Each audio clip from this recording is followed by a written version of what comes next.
छत्रपती शिवाजी महाराज की जय। भवानी भारत माता की।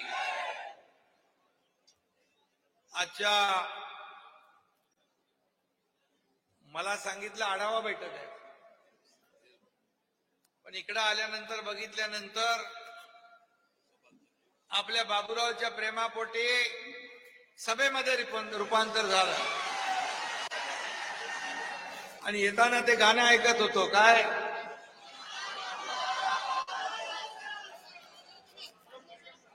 आता बाबूराव आलेला आहे, त्याला तर दिल्लीत तुम्हाला पाठवायचं आहे.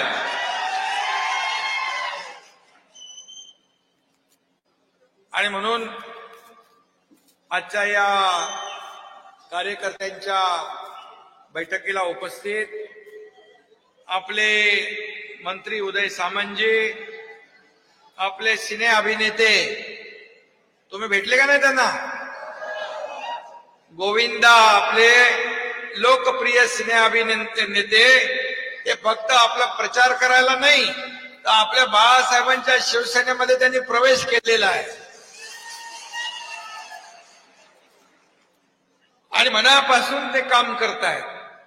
पहिला असा सिने अभिनेता, पहिला हिरो असेल की त्याने स्वतःहून आला आणि मला म्हणाला, आपका बहुत काम सरकार का अच्छा चल रहा है, तुमचं काम चांगलं चाललंय, गोरगरिबांना न्याय देण्याचं काम सुरू आहे, मला पण तुमच्या पक्षामध्ये संधी द्या, आणि त्यांनी काम चालू केलं.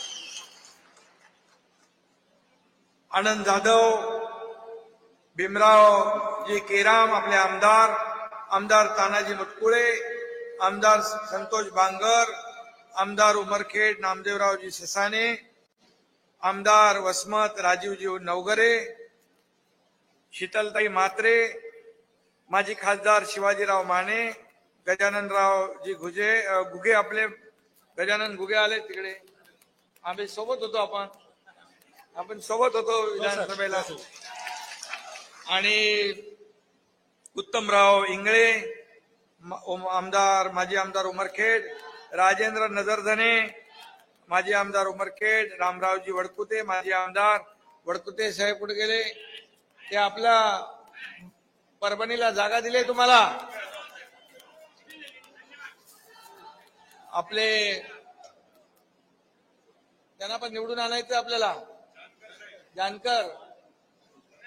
जानकर साहेबांना पण निवडून आणायचं आहे. त्यामुळे समाजाच्या वतीने धन्यवाद तुम्हाला. 70 वर्षानंतर पहिल्यांदा आमचा धनगर समाजाचा खासदार हा दिल्लीत जाणार आहे, त्याबद्दल तुमचे मनापासून धन्यवाद. महादेवजी जानकर यांना शुभेच्छा आम्ही अगोदरच दिल्या आहेत.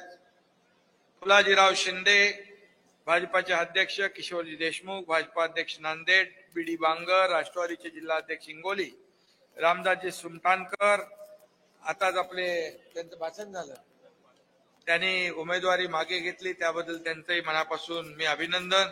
श्याम बापू भारती महाराज, संध्याताई राठोड, उज्ज्वलाताई आपल्या तांबारे, कांचनताई शिंदे, अनिल पौल, डॉक्टर श्रीकांत पाटील, बाळू महाराज काकानी, शंकर तामणकर, मनोज हिरवे, सुधाकर बोयर, श्रीमनवार, एकनाथ पाटील बोरगावकर, रविराज थोरात, अनंतराव दादा अमृते, सचिन नाईक, चितंगराव कदम, रत्नमालाताई मुंडे, शीतल भांगे.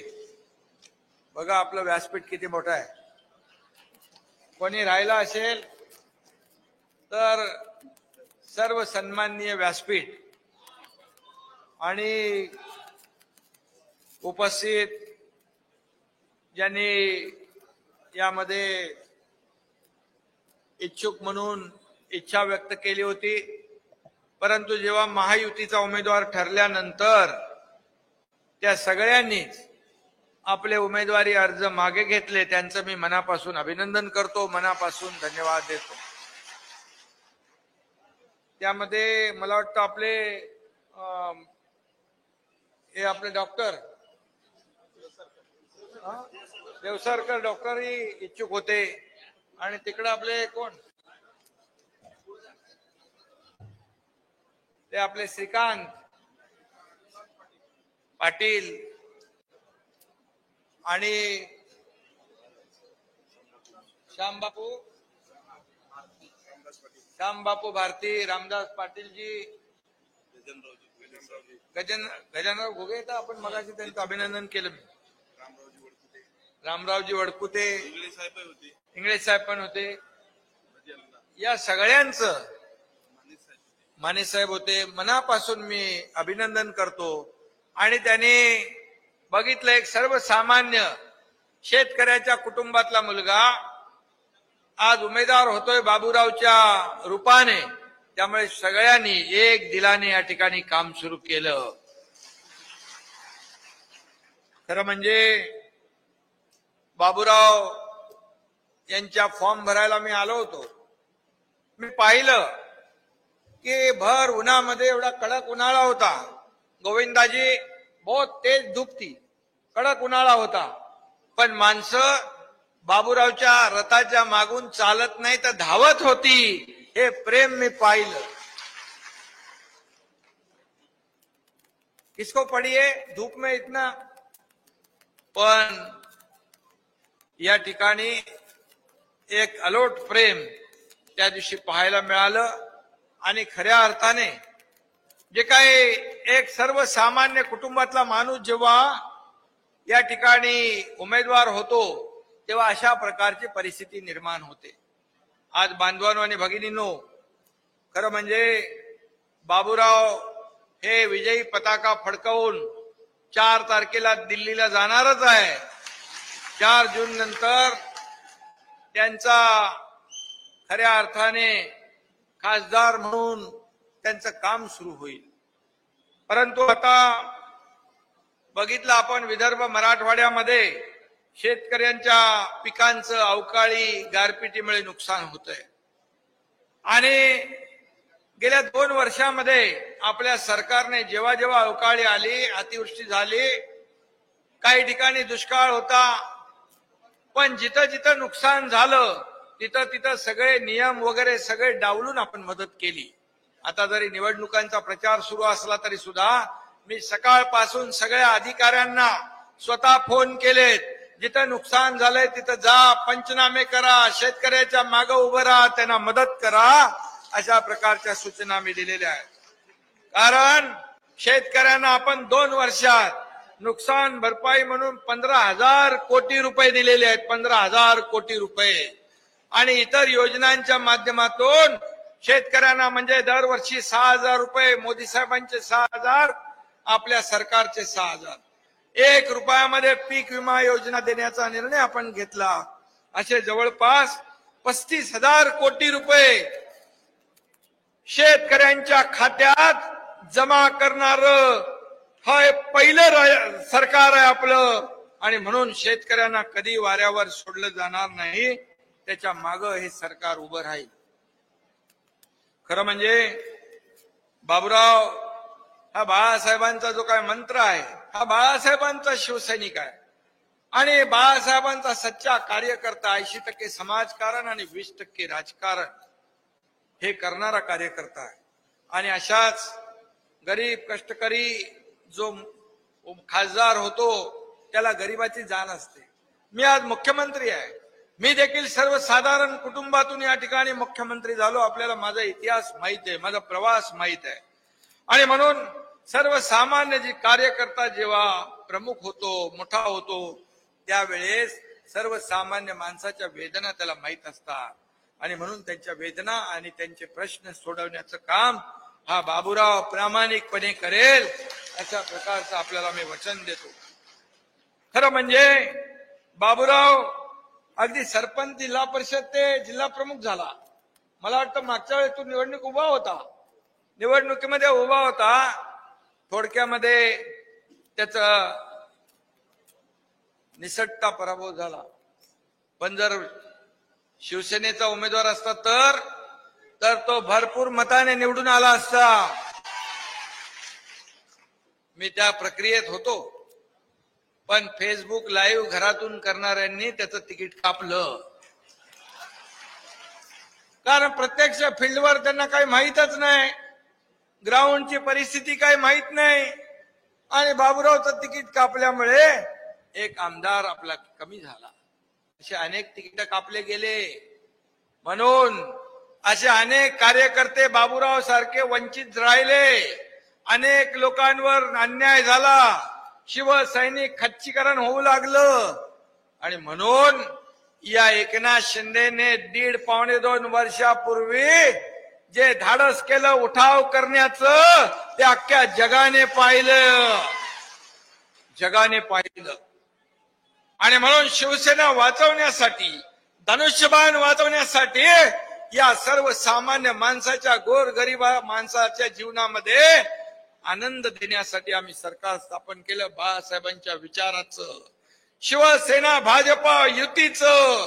खरं म्हणजे ते 2019ला व्हायला पाहिजे होतं, परंतु स्वतःच्या स्वार्थासाठी, मुख्यमंत्री पदासाठी बाळासाहेबांचे विचार सोडून दिले.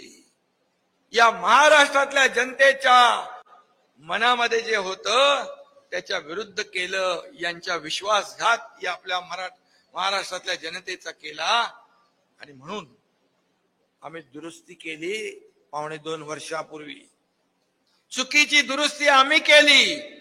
जर 2019लाच सरकार, खरं म्हणजे आपण बाळासाहेब आणि मोदी साहेबांचे फोटो लावून मतदान मागितलं, बरोबर आहे? मग सरकार कुणाबरोबर स्थापन व्हायला पाहिजे होतं? झालं कुणाबरोबर? आणि म्हणून आता तर राजू पण आपल्या बरोबर आलेला आहे, अजित दादा पण आले, मनसेचाही पाठिंबा मिळाला. एक एक हे सरकार मजबूत होत चाललेलं आहे. आणि म्हणून सरकार आज पडेल, उद्या पडेल, परवा पडेल, तेरवा पडेल असं म्हणत सरकार मजबूत झालंय. त्यांना ज्योतिषी त्यांचा कच्चा निघाला. त्यांना मी म्हणालो, तुम्हाला माझ्याकडून पाहिजे तर पाठवतो ज्योतिषी. कारण या ठिकाणी सरकार काम करतंय.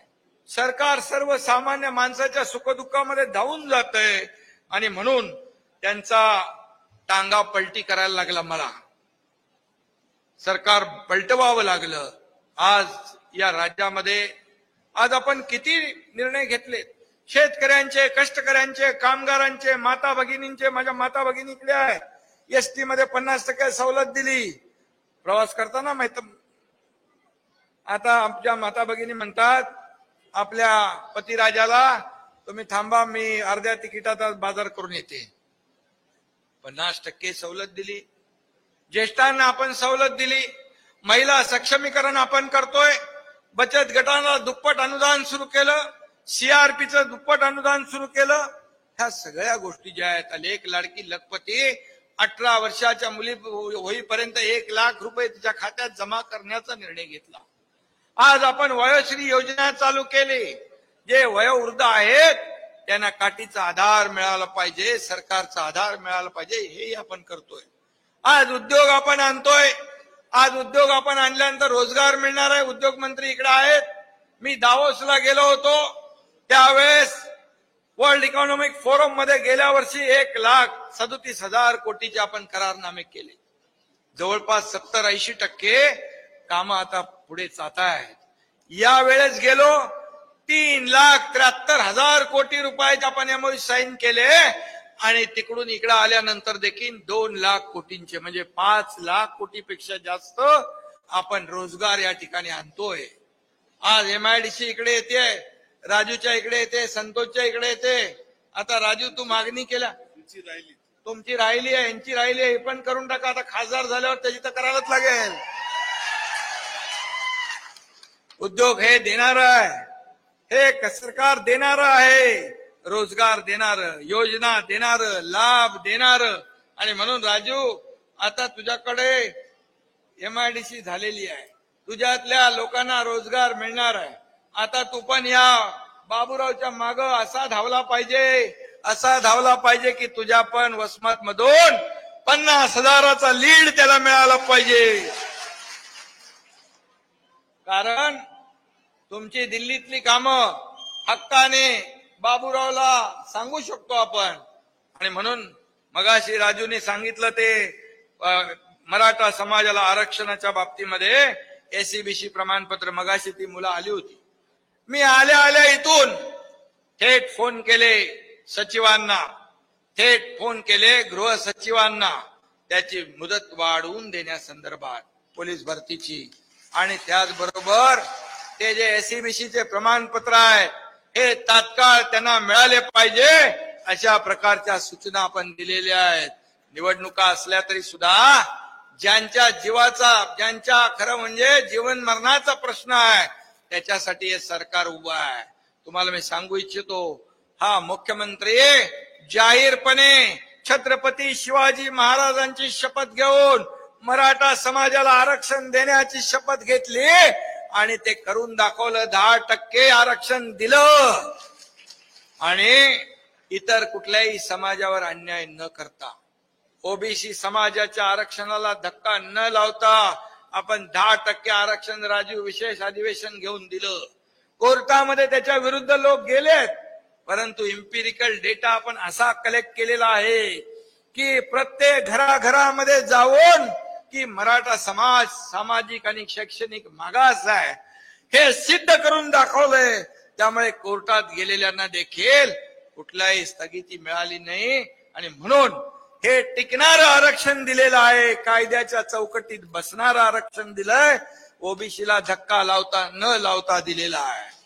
इतर समाजावर अन्याय न करता दिलेला आहे. कुणबी प्रमाणपत्र कधी मिळत नव्हती, कधीच पाहिली नव्हती, परंतु या एकनाथ शिंदेने या मुख्यमंत्र्यांनी ते देखील देण्याचं काम सुरू केलं. आज आपण पाहतोय आणि म्हणून आपल्याला मी एवढंच सांगतोय, हे सरकार दिलेला शब्द पाळणार आहे. दिलेला शब्द पाळून या ठिकाणी निर्णय घेणारं सरकार आहे. आणि म्हणूनच ही निवडणूक फक्त बाबूरावची नाही, ही निवडणूक देशाची आहे. ही निवडणूक देशाच्या विकासाची आहे. ही निवडणूक देशाच्या प्रगतीची आहे.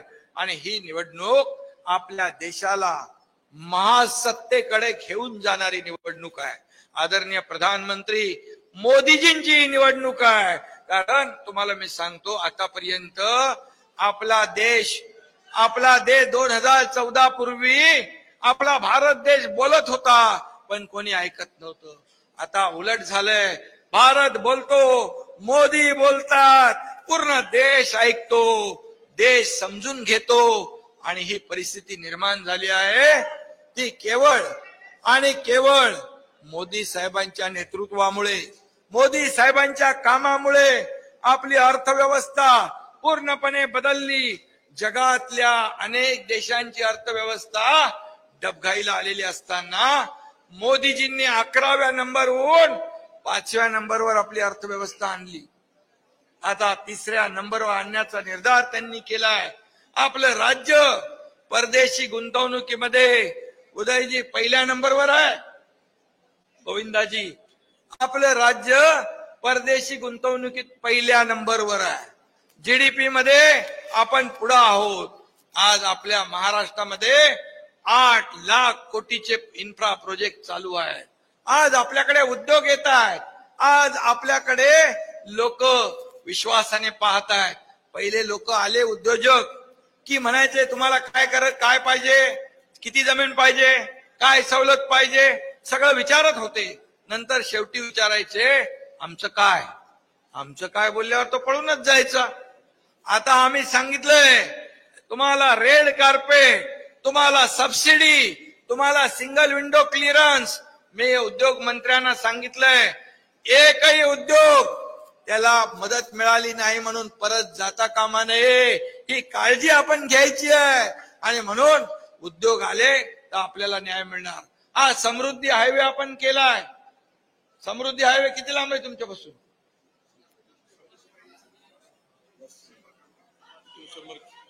समृद्धी हायवेला पण मी आता तुम्हाला सांगतो, इथून एक कनेक्टर देऊ आपण. शक्तीपीठ, नागपूर ते गोवा शक्तीपीठ करतोय आणि तो शक्तीपीठ देखील आपल्या हिंगोलीतून जातोय. शेवटी आपल्याला आज विकास करतोय आपण. आज मुंबईमध्ये विकास होतोय, हिंगोलीत होतोय, आपल्या बाजूच्या यवतमाळ वाशिम मध्ये होतोय, बुलढाण्यात होतोय, मराठवाड्यात होतोय, विदर्भात होतोय. सर्वांगीण विकास विकास विकास विकास आपलं एकच धोरण आहे, या राज्याचा विकास. आणि म्हणून केंद्र आणि राज्य सरकार मिळून डबल इंजिनचं सरकार आज काम करत आहे. आदरणीय मोदीजी असतील, आदरणीय गृहमंत्री अमित शाह साहेब असतील, सहकार विभागात देखील त्यांनी मोठा आमूलाग्र बदल घडवला. 10,000 कोटी साखर कारखाने अडचणीत आले होते, तर 10,000 कोटीचं इन्कम टॅक्स माफ करण्याचा निर्णय घेतला. याचं कारण का? की एका विचाराचं सरकार आहे, समविचारी सरकार आहे. पूर्वीचं सरकार जे होतं ते अहंकारी होतं. ते केंद्राकडे मदत मागायला त्यांचा इगो होता. मग तुम्हाला काय घरी कोण आणून देणार? एकदम कडकशिंग म्हणल्यावर कोण देणार तुम्हाला? सरकार म्हणून आपल्याला मागायचं असतं, आपल्या लोकांसाठी मागायचं असतं. या सरकारने काही मागितलं नाही आणि मग म्हणतात आम्हाला दिलं नाही. कोणी घरी आणून देत असतं का? आम्ही दिल्लीला गेलो की म्हणतात दिल्लीला जातात. अरे आम्ही दिल्लीला जातो राज्यासाठी, राज्यात योजना आणण्यासाठी, राज्याच्या विकासासाठी पैसे आणण्यासाठी. तुमच्यासारखे तिकडे दंडवत घालायला जात नाही आम्ही. आणि म्हणून हा फरक आहे. कोविड मध्ये देखील सगळ्यांनी काम केलं. कोविड आता गेला, आपलं सरकार आल्यावर पळवून लावला आपण कोविडला. आणि त्यावेळेस देखील आदरणीय प्रधानमंत्री महोदयांनी देशातल्या सगळ्यांनाच जे लागेल वॅक्सिन, औषधं सगळं पुरवलं. एवढंच नाही तर जगातल्या अनेक देशांना कोविड मध्ये प्रधानमंत्री महोदयांनी मदत केली. म्हणून ते सगळे देश आज मोदीजींना कोणी बॉस म्हणतो, कोणी सल्यूट करतो, कोणी नमस्कार करतो, कोणी काय काय करतो. याचे उदाहरण देतो आपल्याला की आपल्या देशाची पत आता जगात वाढलेली आहे. हा आपल्याला अभिमान असला पाहिजे आपल्या प्रधानमंत्री महोदयांचा, आपल्या देशाचा. आणि दुसरे लोक परदेशात जाऊन आपल्या देशाची बदनामी करतात. हे कसलं देशप्रेम? आपल्या देशाची जे काही बदनामी करून हे देशद्रोही काम आहे. आणि म्हणून आपल्याकडे अजेंडा आहे देशभक्तीचा, देशाच्या विकासाचा. त्यांच्याकडे कुठला अजेंडा पण नाही, झेंडा पण नाही. आपल्याकडे अजेंडा आहे, आपल्याकडे नीती आहे, नियत आहे, निर्णय आहे. त्यांच्याकडे काय? कट, कमिशन आणि करप्शन फर्स्ट अशा प्रकारची त्यांची भ्रष्ट नीती. आणि मोदीजींकडे नेशन फर्स्ट, पहिलं राष्ट्र. आणि म्हणूनच पुन्हा एकदा आपल्याला या ठिकाणी मोदीजींना प्रधानमंत्री करायचं आहे. त्यांनी गेल्या 10 वर्षामध्ये जी कामं केलेली आहेत ती कामं आपल्या समोर आहेत. जी 50-60 वर्षात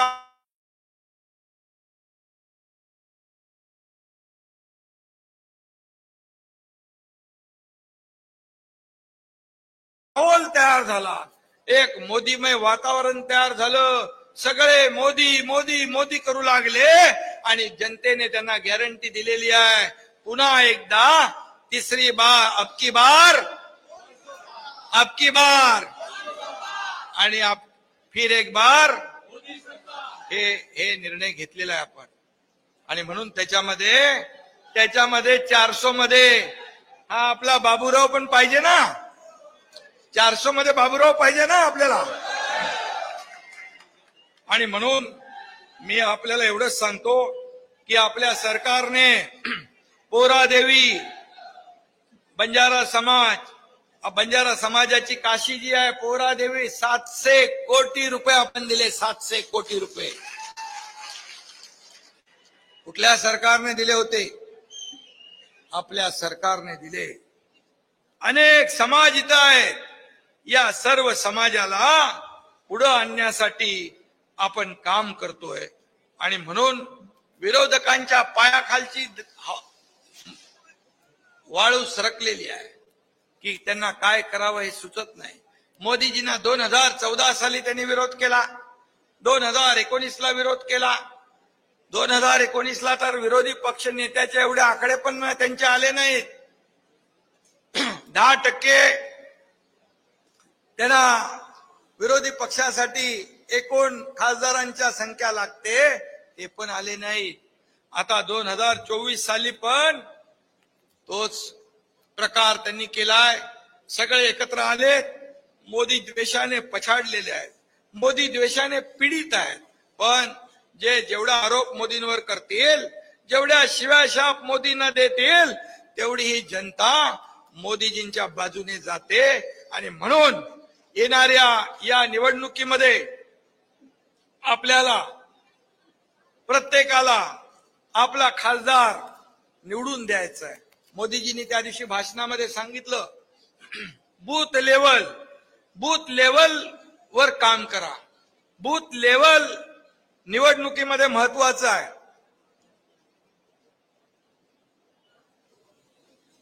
त्यामुळे आपापले बूथ जे आहेत ते आपण स्ट्रॉंग ठेवा.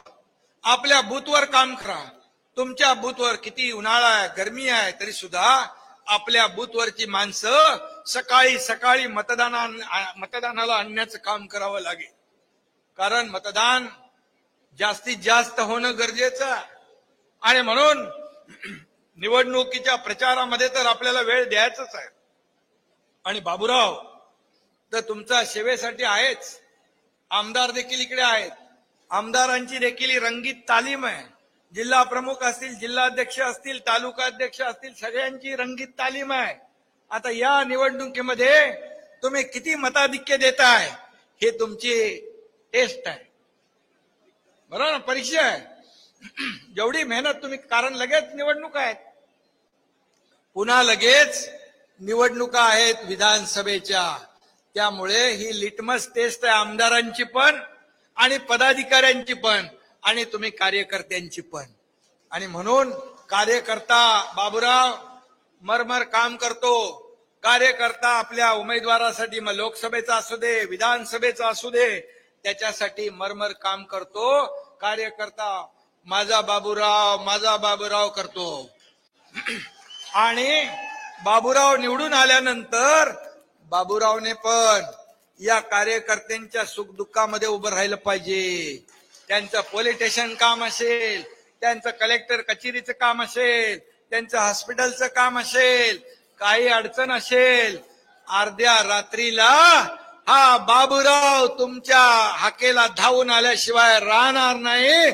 अशा प्रकारचा हा बाबूराव आहे. बाबूरावचा फोन बंद नाही असतो ना बाबा, तुझा फोन बाबूरावचा बिलकुल बंद राहणार नाही. आणि आज हेमंत पाटील आपल्या तिकडे यवतमाळ वाशिम मध्ये आहेत, त्यांना तिकडे आपण जिम्मेदारी दिली आहे. हेमंत पाटील आणि हे दोघं दोस्त आहेत. दोघांची एक दुसऱ्याला मदत आहे. आणि हेमंतला मी तिकडे सांगितलंय, तिकडे आता नौका आहे तो, त्यामुळे त्याला म्हणालो तू तिकडे आपलं लक्ष दे. परंतु हे सर्वजण तुम्ही इकडे बसलेला आहात, एवढे लोक व्यासपीठावर, एवढे ताकदीचे लोक आहेत.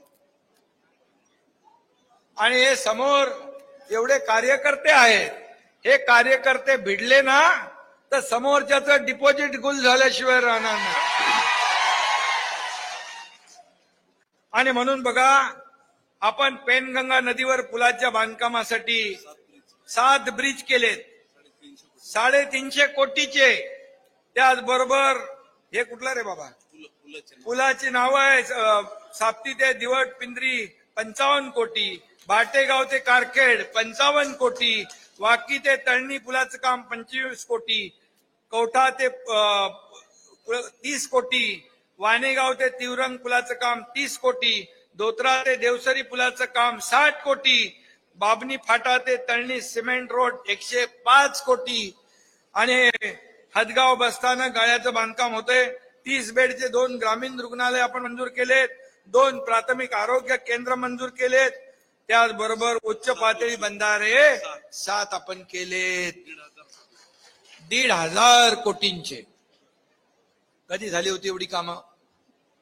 2.5 वर्षात मागच्या सरकारमध्ये झाली होती. राजू झाली होती 2.5 वर्षात. आपल्या मागच्या 2.5 वर्षामध्ये बिलकुल कामं नाही झाली. आणि म्हणून आता आपल्याला काम करायचं. निधी जेवढा पाहिजे तेवढा तुमच्या मतदारसंघामध्ये आपल्या सरकारकडून दिला जाईल. आता तुम्हाला MIDC देतोय. MIDC संतोषकडे मिळतीये. MIDC याला पण पाहिजे. उद्योग मंत्री MIDC याची मंजूर करू आपण. MIDC कारण हा सर्वसामान्यांचा काल एक मृत्यू पडला शेतकरी. तर बाबूराव हा तुमच्यातला कार्यकर्ता आहे आणि म्हणून त्याला तुम्ही भरघोस मताने निवडून द्यायचं आहे. आज गारपीट झाली तिथं हे कुठली वाडी आहे, जटाळवाडी येथे एक शेतकरी मृत्युमुखी पडलाय. काही ठिकाणी जनावरं दगावली आहेत. त्यांचे पंचनामे त्वरित करण्याच्या सूचना मी दिलेल्या आहेत आणि जो माणूस मेला मृत्युमुखी पडलाय त्याला 5 लाख रुपयाचे निधी देखील आपण सरकारकडून देऊया.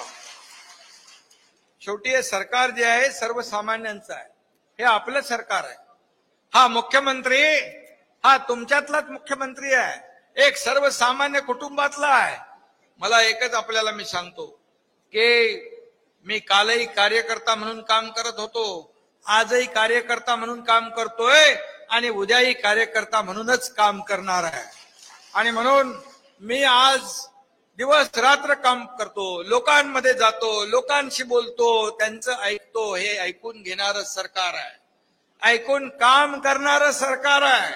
आणि मग लोकप्रतिनिधी आपण पण लोकांमध्ये गेलं पाहिजे, लोकांमध्ये मिसळलं पाहिजे, तेव्हा आपल्याला जनभावना कळतात आणि आपण त्याच्यावर मार्ग काढू शकतो. आणि म्हणून ज्या लोकांनी मला निवेदनं दिलेली आहेत, ही सर्व निवेदनं आमच्या कार्यालयाकडून त्याची स्क्रुटनी होईल, छाननी होईल, त्याच्यावर पुढची कारवाई होईल. अशा प्रकारचं मी आपल्याला शब्द देतो.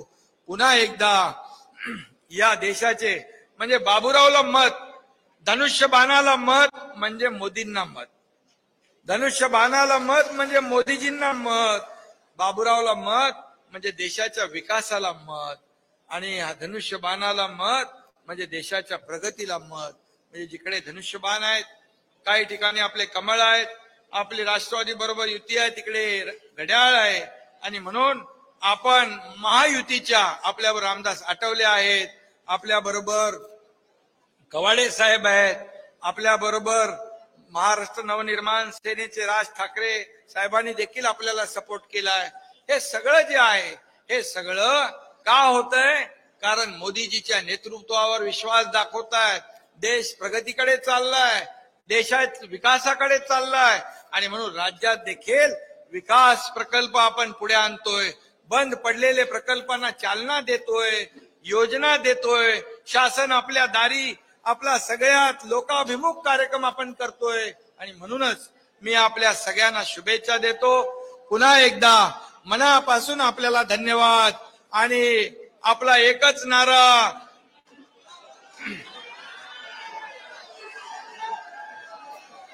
बाबूराव आगे बढो, महायुतीचा. धन्यवाद. जय हिंद, जय महाराष्ट्र.